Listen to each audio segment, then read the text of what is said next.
Hey Grace family, and welcome back to our midweek check-in.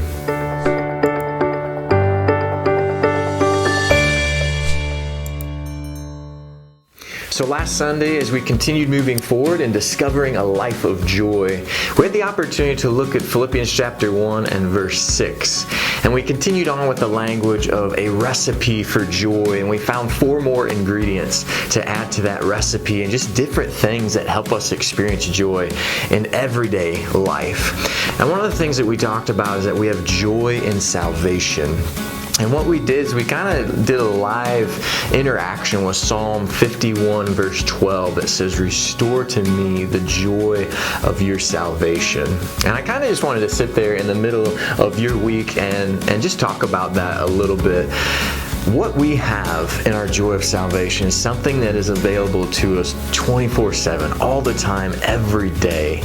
But if you're anything like me, you feel those moments where you're tired or maybe a little more distant from that joy, or just feel like life is just running you down, whether it's you're overscheduled, overworked, dependent on ourselves. There's so many different ways that can play out.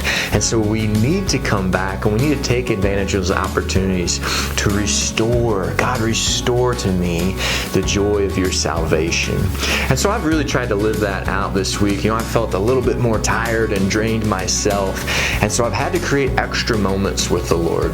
Moments where I've lived out what we've been talking about in church, to take time and to thank God for the big things, to live a life of gratitude, to thank God for the little things. And I just wanted to encourage you in that this week, church. No matter where you're at, no matter where you're at in your walk, if things are great, or if you're like me and you feel a little tired and drained, or if you're somewhere in between, we can always have the joy of the Lord. The joy of the Lord is our strength. We can always have that verse, "Restore to me the joy of your salvation." But we've got to take time and we've got to sit in that and thank God for it and bask in those truths to get filled back up and to remember the joy that we truly do have. And so it's just as simple as it is. I just wanted to encourage you in that.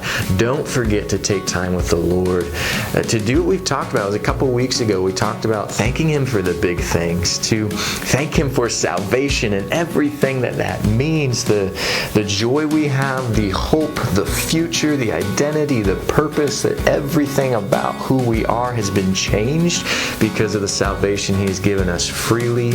And so we can just take time and thank Him for that and feel that joy being restored. Or even the little moments of every day to just thank Him for the ability we have to walk, to move, to think, to have our life and our being in the little tiny moments of every day. We can still thank Him, have that life of gratitude, and experience that joy. So I just want to encourage you that take time to think through those things and thank God for it all. Looking ahead at this next Sunday, we're going to be moving on in Philippians. We're still in Paul's prayer, which is verses 3 through 11, but we're going to look at verses 7 and 8 this week.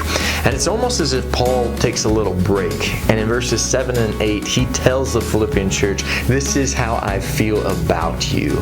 And so we're going to learn some things from that. We're going to see a little bit more of who God is in the middle of that and how we can live our lives in light of that truth, and even within our own context and our own body and church family here at Grace. So I'll look forward to learning alongside of you this week.